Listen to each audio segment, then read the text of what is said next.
वंदे वंदे वंदे भारत माता की, भारत माता की। आज यहाँ पर आज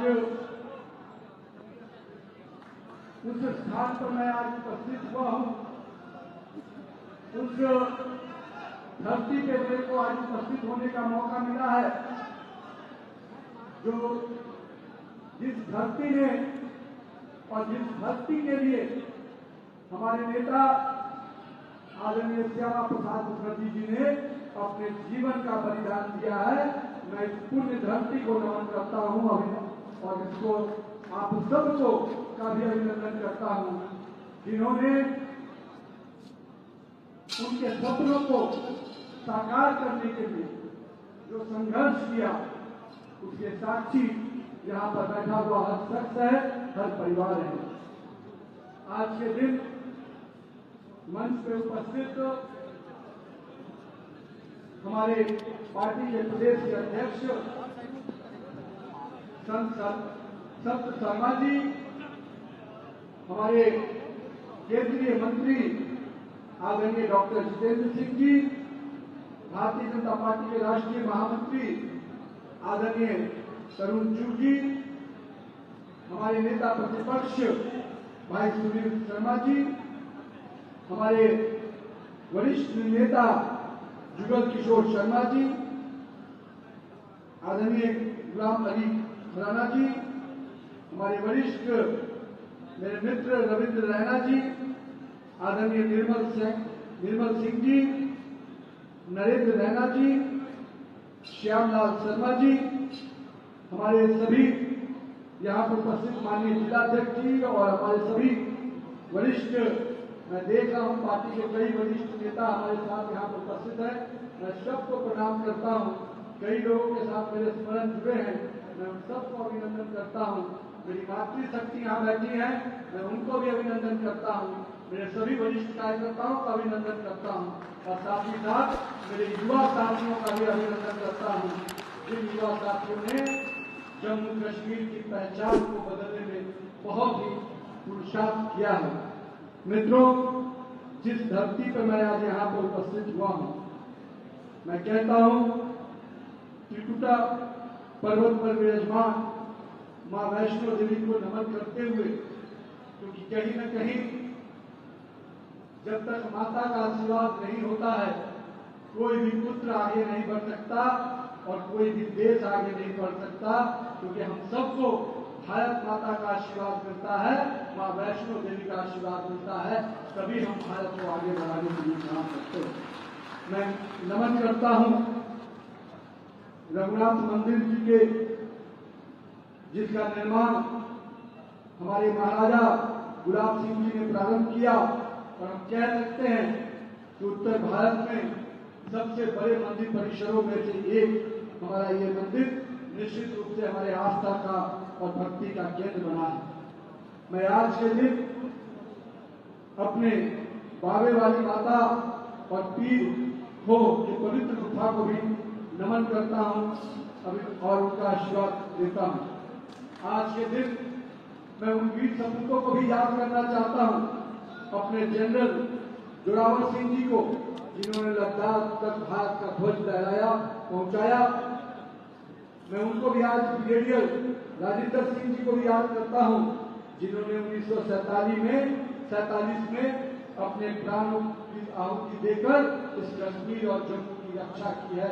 मैं उनका भी नमन करता हूं। आज मुझे डोगरा की धरती पे आने का मौका मिला है।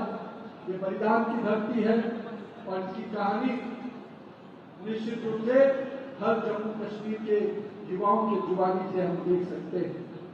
मित्रों, आज का दिन हम सबके लिए विशेष है।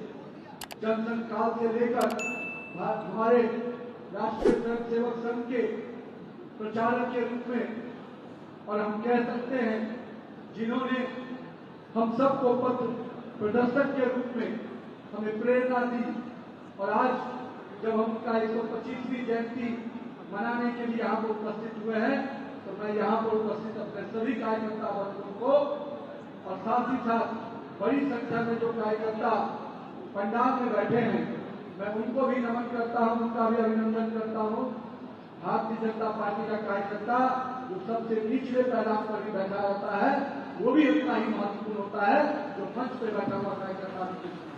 मैं मानता हूं हमें ताकत मिलती है अपने उन कार्यकर्ताओं से जो अंतिम बूथ पर बैठकर भी, अंतिम पैदान पर बैठकर भी भाजपा के कमल को खिलाने का संकल्प को पूरा करने का काम करता है।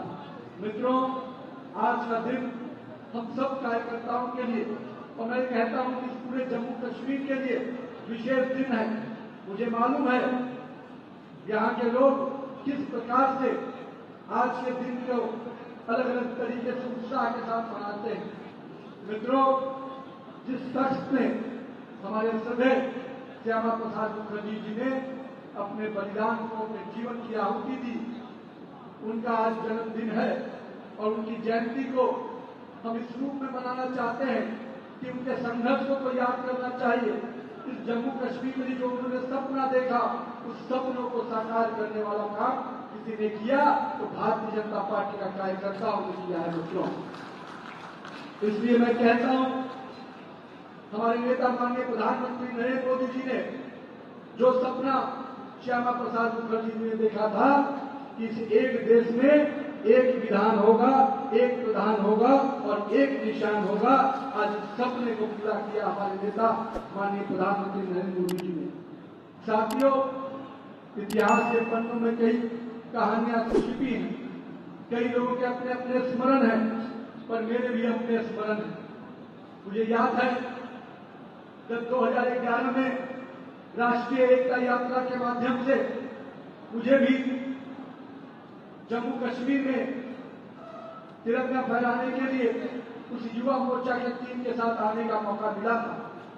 मैं उस समय युवा मोर्चा का राष्ट्रीय महामंत्री था, हमारे अध्यक्ष अनुराग ठाकुर जी हुआ करते थे और हम लोगों ने संकल्प लिया था कि उस कलकत्ता से कश्मीर की यात्रा करेंगे जहां पर श्यामा प्रसाद मुखर्जी जी का जन्म हुआ था और जहां पर उन्होंने बलिदान दिया था। मुझे याद है कि 2011 की जब उस यात्रा को लेकर हम लोग निकले थे तो देश भर में कांग्रेस की सरकारों को बेचैनी हो गई थी। कांग्रेस के नेता पूरी तरह से कह सकते हैं बौखला गए थे। उनको डर था ये बड़ा यात्रा जम्मू कश्मीर के लिए बड़ा संदेश लेके आने वाला है। मुझे याद है 2011 में 22 जनवरी को हम, हमारे पार्टी के जो भी कार्यालय के मंत्री हैं माननीय महेंद्र जी और हमारे गंगा प्रसाद जी यहाँ बैठे हैं, हम तीनों लोग कश्मीर गए थे और कश्मीर में जाकर वहां के प्रशासन को कहा कि हम भारतीय जनता युवा मोर्चा के कार्यकर्ताओं के साथ कश्मीर के लाल चौक पर तिरंगा फहराना चाहते हैं। मैं आज आपके सामने उस विषय को इसलिए रख रहा हूं मित्रों, वो कहानी, वो स्मरण निश्चित रूप से आज की पीढ़ी को और मुझे तो लगता है कि आज के जम्मू कश्मीर के लोगों को जरूर जानने का अधिकार। मैं उस समय नहीं था जब श्यामा प्रसाद मुखर्जी जी ने बलिदान दिया। 1953 में जब उनकी आहुति हुई, हम लोगों ने उनके संघर्षों को बाद में जाना। हमने बाद में देखा कि 50-60 साल पहले, 70 साल पहले जिस व्यक्ति ने जो संकल्प लिया था, जो सपना देखा था, उसकी वास्तविक स्थिति क्या थी। मुझे जब मैं वहां के प्रशासन के लोगों से मिलने के लिए गया, उन्होंने कहा था कि कश्मीर की घाटी में अगर तिरंगा लहरेगा तो कश्मीर का अमन चैन खत्म हो जाएगा। ये वो समय था जब दिल्ली में कांग्रेस की हुकूमत काम करती थी, कांग्रेस के लोग सत्ता में बैठे हुए थे। जब हम मिलकर लौटे तो उसी कश्मीर के लाल चौक पर जब देखा तो पाकिस्तान का झंडा लहरा रहा था और दिल्ली में बैठी हुई सरकार मौन बैठी थी। मित्रों, मैं आज इसलिए ये वाक्य आपके सामने बता रहा हूं कि लोग पूछते हैं क्या बदला। मैं कहता हूं मेरे भारत में बहुत कुछ बदल गया। जिनके चश्मे में अभी देखने की क्षमता नहीं बची हो, वही इस बदले में भारत को नहीं देख पाते। 2011 का वो स्मरण और 2014 में जब देश के प्रधानमंत्री नरेंद्र मोदी जी बने तो वही कश्मीर का लाल चौक तिरंगे से लहराया हुआ नजर आता है। ये बदला है जम्मू कश्मीर का माहौल। मैं इसलिए इस बात की चर्चा कर रहा हूं। मैं उस समय जम्मू कश्मीर में था, किस प्रकार से यहाँ की सरकार उस समय और दिल्ली में बैठी हुई सरकार ने हमें तिरंगा फहराने के लिए, रोकने के लिए कर्फ्यू तक लगा दिया गया था। मुझे एक घटना और बताने का इच्छा है आप सबों के बीच में। मैंने उस कालखंड में देखा कि जब भारत से तिरंगा लेकर कश्मीर में कोई व्यक्ति जाता था तो एयरपोर्ट पर उसके ब्रीफकेस की चेकिंग होती थी कि कहीं भारत का तिरंगा कोई लेके आ जाएगा तो कहीं न कहीं कश्मीर में शांति भंग हो जाएगी।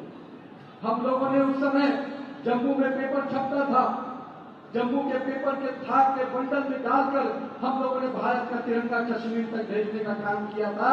ये वो समय था जब दिल्ली में कांग्रेस की हुकूमत और यहाँ की सरकार बैठी थी। जब 2019 में माननीय प्रधानमंत्री जी ने 370 धारा को समाप्त किया और 35A को समाप्त किया, तो मैं कहता हूं कि जम्मू कश्मीर के लोगों को असली आजादी 2019 में और श्यामा प्रसाद मुखर्जी जी का जो सपना था, उस सपने को पूरा करने का माननीय प्रधानमंत्री नरेंद्र मोदी जी ने किया, जो भारतीय जनता पार्टी का एक कार्यकर्ता का संकल्प पूरा होने वाली बात है। मित्रों, आज हम जब श्यामा प्रसाद मुखर्जी जी की आहुति को याद कर रहे हैं, मुझे मालूम है यहाँ पर बैठे हुए कई लोगों के अलग अलग स्मरण होंगे।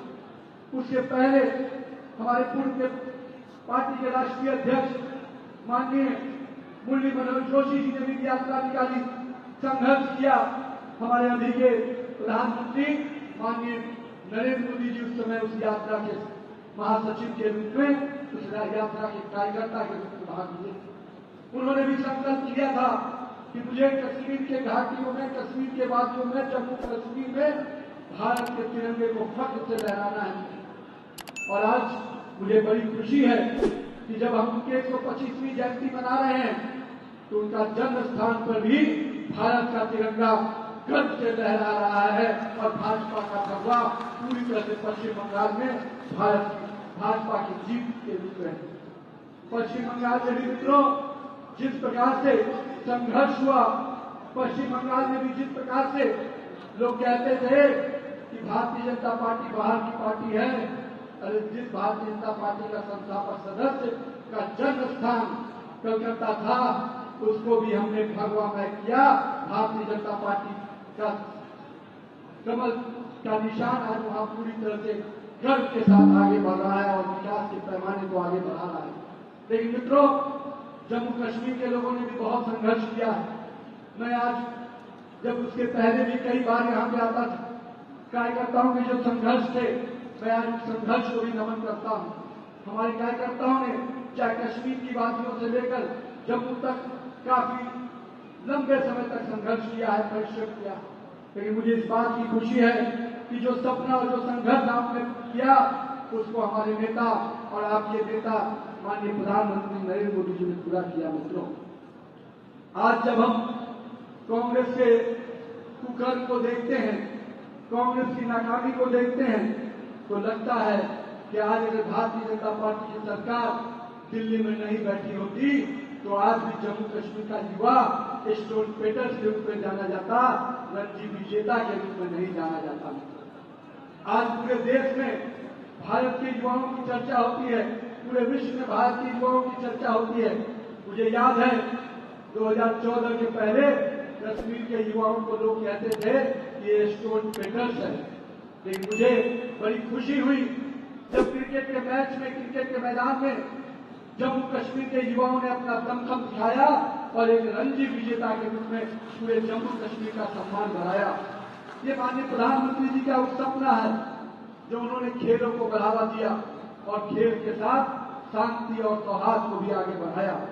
मैं मानता हूं कि अगर आज हम श्यामा प्रसाद मुखर्जी जी के उस जयंती को मना रहे हैं जो 125वीं जयंती है, मैं मानता हूं कि उन्होंने जिस कम आयु में, हम युवाओं को आज भी प्रेरणा लेनी चाहिए उनके कार्यशैली, मात्र 33 वर्ष की आयु में वो कलकत्ता विश्वविद्यालय के कुलपति बने। और मुझे आज बताते हुए खुशी है कि पहली जब 1937 में गुरुदेव रविन्द्रनाथ टैगोर जी ने कलकत्ता विश्वविद्यालय में पहली बार जब बंगाल के विषय को लेकर पहली बार अंग्रेजी से बाहर जाकर बंगाल के भाषा में, बंगाली भाषा में वहां पर संबोधित किया था, तो वो भी अधिकार उनको इसलिए मिल पाया था क्योंकि उस समय के कुलपति श्यामा प्रसाद मुखर्जी जी के रूप में वहां पर थे मित्रों। और मैं मानता हूं कि अपनी मातृभाषा का, अपनी मातृभूमि का सम्मान करने का काम हमारे नेता आदरणीय श्यामा प्रसाद मुखर्जी जी शुरू से उसको अपना संकल्प लेके किया। वो अपने, जब उन्होंने इस देश में पहली बार सरकार बनी और देश में उनको देश के औद्योगिक मंत्री के रूप में उनकी पहली नियुक्ति हुई थी, उस समय भी उन्होंने देश को पहला उद्योग देने का काम, पहला अधिकार देने का काम उन्होंने किया था। और मुझे याद है, आज मुझे जब यहाँ के लोगों ने चर्चा कर रहे थे और श्यामा प्रसाद मुखर्जी के जीवन के बारे में बता रहे थे, तो मुझे ये बात जानकर खुशी हुई कि चित्तरंजन लोकोमोटिव कारखाना, सिंदरी का खाद कारखाना या हिंदुस्तान एयरक्राफ्ट फैक्ट्री जैसे उद्योगों को सबसे पहले स्थापित करने का काम हमारे नेता श्यामा प्रसाद मुखर्जी जी ने किया। आप सोच सकते हैं 1950 में भी हमारे नेता की ये सोच थी कि हमको जहां औद्योगिक विकास करना है वहीं अपनी विरासत को, अपनी संस्कृति को भी बचा कर आगे बढ़ना है। और मैं कह सकता हूं कि मेक इन इंडिया जिसकी चर्चा माननीय प्रधानमंत्री जी आज लगातार हर युवाओं के लिए करते हैं, उनको आगे बढ़ाने का काम करते हैं मेक इन इंडिया के इस योजना के माध्यम से, उस मेक इन इंडिया का भी कल्पना श्यामा प्रसाद मुखर्जी जी ने 1948 में अपने वक्तव्य में किया था। मैं मानता हूं कि इस देश को श्यामा प्रसाद मुखर्जी जैसा ऐसा विचारक मिला जिन्होंने एक भारत और श्रेष्ठ भारत की कल्पना की। और हम कह सकते हैं जिस समय हम जम्मू कश्मीर के उनके बलिदान को याद कर रहे हैं, मुझे आज आपको ये भी बताते हुए खुशी हो रही है कि अगर बंगाल को भी किसी ने पश्चिम बंगाल को बचाने का काम किया तो हमारे नेता श्यामा प्रसाद मुखर्जी जी ने किया, नहीं तो कांग्रेस के लोगों ने तो उस समय पश्चिम बंगाल को बांग्लादेश के साथ जोड़ने का काम किया। मैं आज इसलिए ये बात बता रहा हूं मित्रों, ये ऐसी उनके जीवन के ऐसे परिचय हैं जिसको आज के युवा को, आज के पीढ़ी को जरूर जानना चाहिए। लेकिन मित्रों, जहां एक ओर उनके संघर्ष, उनके बलिदान को हम याद कर रहे हैं, वहीं दूसरी ओर हम सबको इस बात की प्रेरणा लेनी है, इस बात का संकल्प लेना है कि आने वाले समय में जम्मू कश्मीर को हम किस ओर लेके जाना चाहते हैं। मुझे मालूम है जम्मू में लगातार हमें समर्थन मिलता है, लगातार लोगों का आशीर्वाद मिलता है, लेकिन हमें मालूम है कि जम्मू कश्मीर में अभी भी हमारे संघर्ष और संकल्प का दौर बाकी है। माननीय प्रधानमंत्री नरेंद्र मोदी जी के नेतृत्व में जिस प्रकार से पूरे देश के विकास के पैमाने में हम आगे बढ़ रहे हैं, आज इस देश में 25 करोड़ गरीबों को अगर गरीबी रेखा से बाहर लेकर हम आ पाए हैं तो निश्चित रूप से उसमें जम्मू कश्मीर का भी बहुत सारा परिवार जुड़ा है। एक समय था इस 370 धारा के ऐसी व्यवस्था पैदा की गई थी कि उस व्यवस्था से यहाँ के लोगों का भला नहीं हो रहा था, यहाँ के लोगों को विकास नहीं मिल रहा था। लेकिन माननीय प्रधानमंत्री नरेंद्र मोदी जी ने विकास के कई नए पैमाने बनाए और आज जम्मू कश्मीर विकास के पैमाने में अग्रणी राज्यों की भूमिका में आगे आ रहा है। हम चाहते हैं कि जम्मू कश्मीर की माताएं बहनें सुरक्षित और व्यवस्थित जीवन के लिए आगे बढ़े। हम चाहते हैं कि जम्मू कश्मीर का युवा निश्चित रूप से रोजगार देने वाला ही नहीं, रोजगार लेने वाला ही नहीं, रोजगार देने वाला बनकर उभरे। हम आज युवाओं से आह्वान करने आए हैं, मित्रों, जहां हमें जम्मू कश्मीर के मिट्टी को, जम्मू कश्मीर की माटी को सुरक्षित रखना है और उस सपने को साकार करना है जिस सपने को हमारे नेता श्यामा प्रसाद मुखर्जी जी ने देखा था। मैं कह सकता हूं कि उनके आज बलिदान के विषय को एक एक युवाओं को सीखने की आवश्यकता है कि उन्होंने अपने जीवन काल में किस प्रकार का संघर्ष किया। आज जब हम कहते हैं, एक समय था इस देश के प्रधानमंत्री कहते थे कि दिल्ली से 1 रुपया चलता है तो जम्मू और गरीब के खाते तक 15 पैसा पहुंचता है। पर मुझे आज गर्व है कि देश के प्रधानमंत्री माननीय प्रधानमंत्री नरेंद्र मोदी जी ने ऐसी व्यवस्था लागू की कि आज दिल्ली से 1 रुपया चलता है तो गरीब के खाते में 1 रुपया पहुंचता है। 91 लाख करोड़ रुपया से अधिक की राशि डायरेक्ट बेनिफिट ट्रांसफर के माध्यम से घर घर तक पहुंचाने का, गरीबों के खाते में पहुंचाने का हमारे नेता नरेंद्र मोदी जी कर रहे हैं। आज हम अगर जब इस आंकड़े को देखते हैं तो मुझे इस बात की खुशी होती है कि आज जब गरीब परिवार के बारे में लोग केवल राजनीति के शब्दों में प्रयोग करते थे, पर माननीय प्रधानमंत्री जी ने कहा कि आज देश में केवल 4 जातियां हैं, गरीब, युवा, किसान और महिला। और इन वर्गों को उन्होंने जिस प्रकार से आगे बढ़ाने का काम किया है, आज अगर हम 3 करोड़ लखपति दीदी बहनों की बात करते हैं, आज हम आयुष्मान भारत की बात करते हैं, हम प्रधानमंत्री आवास योजना में गरीबों को आवास देने की बात करते हैं, तो हम स्पष्ट रूप से बताते हैं कि हमारा उद्देश्य अंतिम व्यक्ति तक विकास की योजनाओं को पहुंचाने का है। मुझे याद है माननीय प्रधानमंत्री नरेंद्र मोदी जी जब पहली बार प्रधानमंत्री बने और दिवाली का समय आया, तो दिवाली का समय उन्होंने सैनिकों के साथ इन्हीं कश्मीर की वादियों में बिताने का काम किया।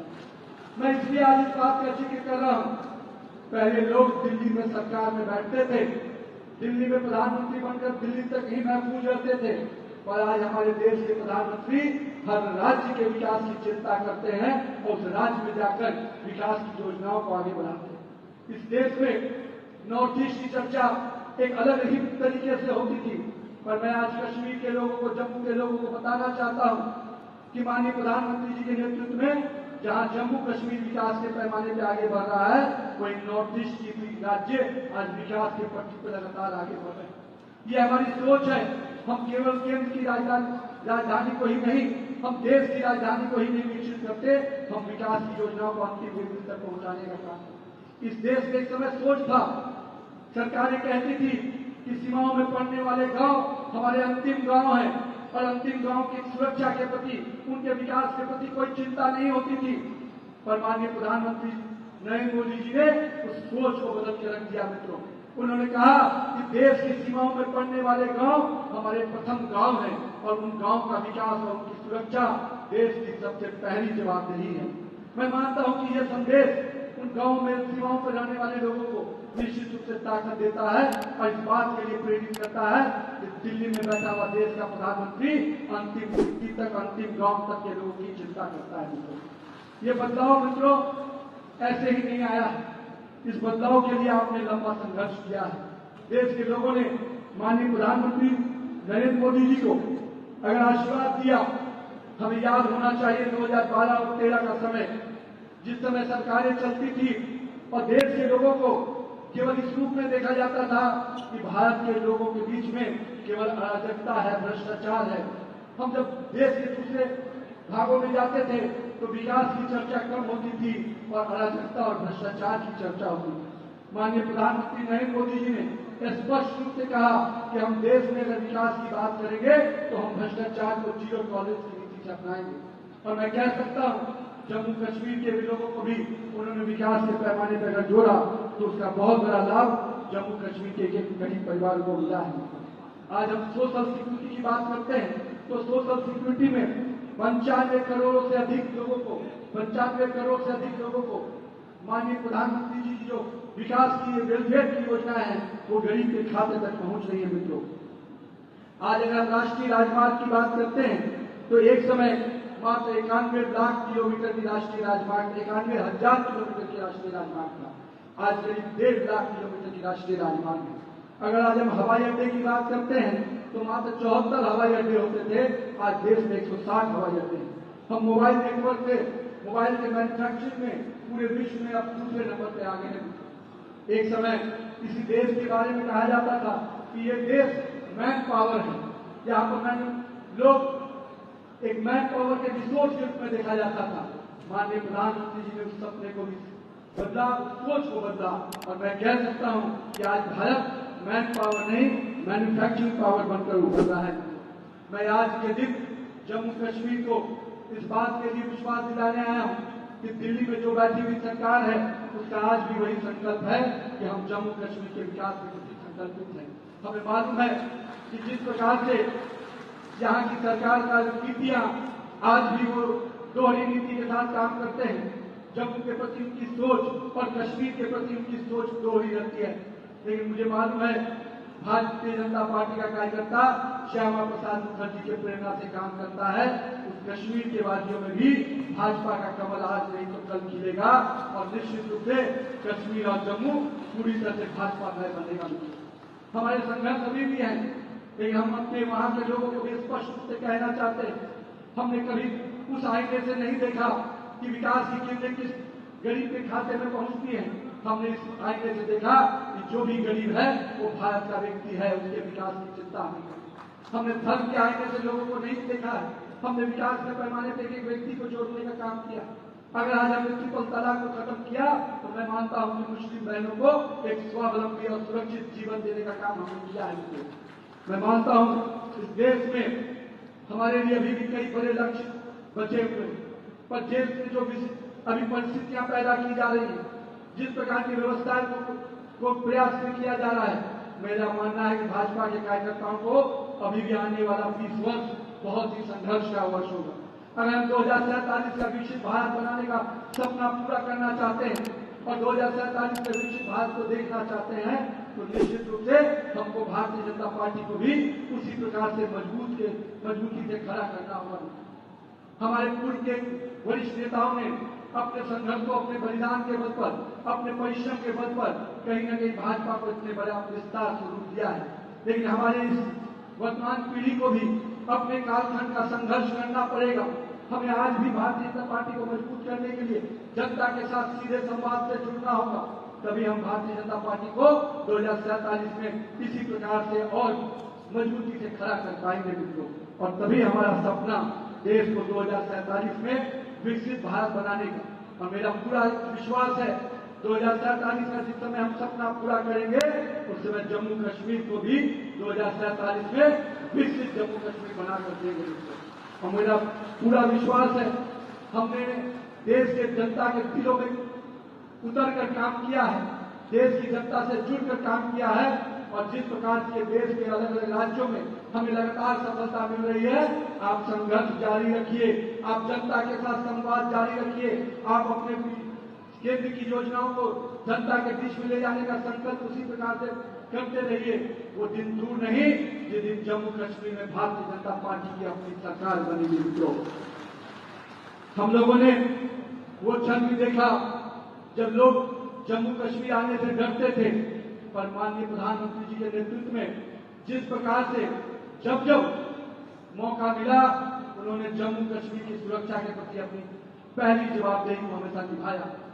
हमारे इन्हीं वादियों में कुछ दिन पहले लोगों ने हमारी माता बहनों के सिंदूर उजाड़ने का काम किया था, लेकिन माननीय प्रधानमंत्री नरेंद्र मोदी जी ने स्पष्ट किया कि ये वो पुराना वाला भारत नहीं, ये वो भारत नहीं जिसके सैनिकों के संस्कार किए जाते थे और दिल्ली में बैठी हुई सरकार मौन रहती थी। ये वो नया भारत है कि अगर हम माता बहनों के सिंदूर को उजाड़ने का काम करेंगे तो हम ईद का जवाब पत्थर से देंगे, और ऑपरेशन सिंदूर के माध्यम से हमने पाकिस्तान को उसके सही औकात को बताने का काम किया है, पाकिस्तान को उसको सही जवाब देने का काम किया है। मित्रों, हमारे लिए एक नागरिक की सुरक्षा सबसे पहली सुरक्षा है। हमारे लिए एक नागरिक बहुत उतना महत्वपूर्ण है जितना इस देश का 1000 और देश का हर नागरिक है। हम उस नागरिकों के प्रति पूरी तरह से जवाबदेह हैं और उनकी सुरक्षा के प्रति हमारी संकल्प है। जब जब इस देश में नापाक इरादे से लोगों ने देखने का काम किया, दिल्ली में बैठी हुई नरेंद्र मोदी की सरकार ने उसको करारा जवाब देने का काम किया है। मित्रों, हम आज स्पष्ट कहना चाहते हैं कि जनसंघ काल में जिस दीपक को श्यामा प्रसाद मुखर्जी जी ने जलाया था वो दीपक विकास का था, विश्वास का था, सबको साथ लेके चलने वाला था। आज हम कह सकते हैं कि हमारे प्रधानमंत्री नरेंद्र मोदी जी उस मूल मंत्र के साथ काम करते हैं जिसमें सबका साथ, सबका विकास, सबका विश्वास और सबका प्रयास छिपा। और मैं आज जम्मू कश्मीर के लोगों को स्पष्ट रूप से आह्वान करना चाहता हूं कि नरेंद्र मोदी के नेतृत्व में हम जम्मू कश्मीर के सुरक्षा के प्रति, जम्मू कश्मीर के विकास के प्रति और जम्मू कश्मीर के विरासत को आगे बढ़ाने के प्रति पूरी तरह से संकल्पित हैं, और हम जम्मू कश्मीर को भारत का अभिन्न अंग मानते हैं। और अब इससे कोई भी व्यक्ति, अभी मुझे मालूम हो रहा था कुछ दिन पहले कांग्रेस के नेता कुछ बयान दे रहे थे, पर मैं इतना स्पष्ट कहना चाहता हूं कांग्रेस के दिन अब आने वाले नहीं मित्रों। जम्मू कश्मीर में 370 धारा हमेशा के लिए समाप्त हो चुका है, कोई अब इसको दोबारा जीवन देने का प्रयास नहीं कर सकता। हमारे गृह मंत्री अमित शाह जी ने जिस प्रकार से स्पष्टता के साथ कहा था कि जम्मू कश्मीर हमारा है, उसके लिए कतरा कतरा खून भी बहाना पड़े तो हम उससे पीछे नहीं हटेंगे। मित्रों, हमारे नेताओं का ये संकल्प है और संकल्प को निश्चित रूप से हमारे कार्यकर्ता संघर्ष के साथ पूरा करते हैं।